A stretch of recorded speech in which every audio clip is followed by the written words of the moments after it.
Hey everybody, Jem Schofield here with the C47 and another episode of Gearbox. I'm outside here in the burbs. It is incredibly loud right now. In fact, across the street, over by the fire station, they are grinding stumps with the truck. So we've got weed whackers, we've got the truck grinding stumps from trees and all kinds of stuff going on.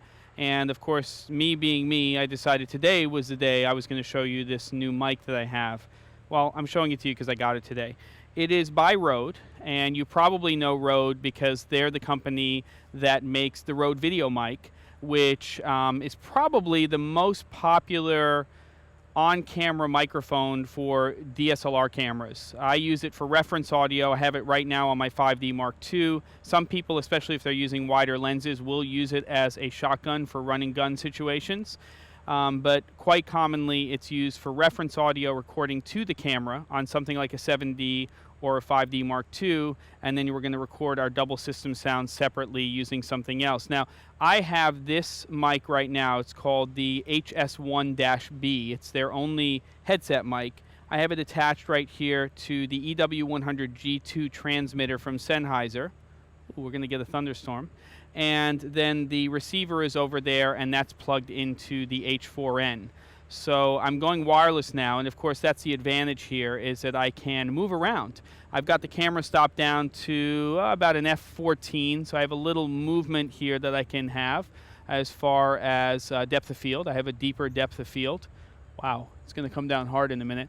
So I better get this done. Comes in this great case here, and it's kind of like a little mini Storm or Pelican case.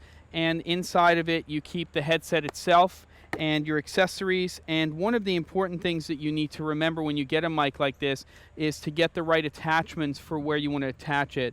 There's a little tiny plug on it, and you need these little adapters. So this one's for XLR. I have one here for the transmitter for the Sennheiser, which is a mini jack, and you can just keep those all inside of here.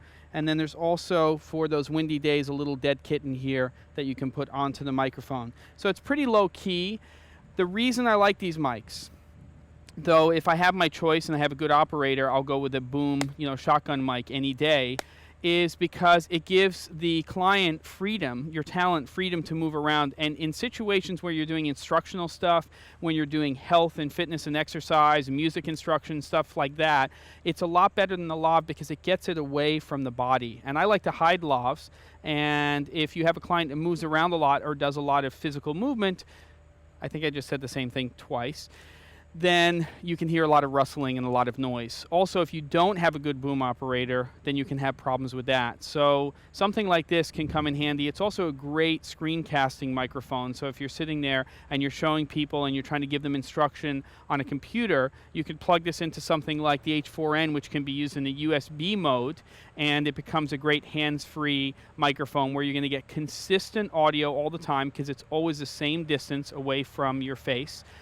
You want to just make sure you're careful not to allow it to touch your cheek and stuff. If you touch the mic, you'll hear something. And it looks like it's going to be a pretty wicked storm right now, so I'm going to go, and I'll see you guys next time on Gearbox.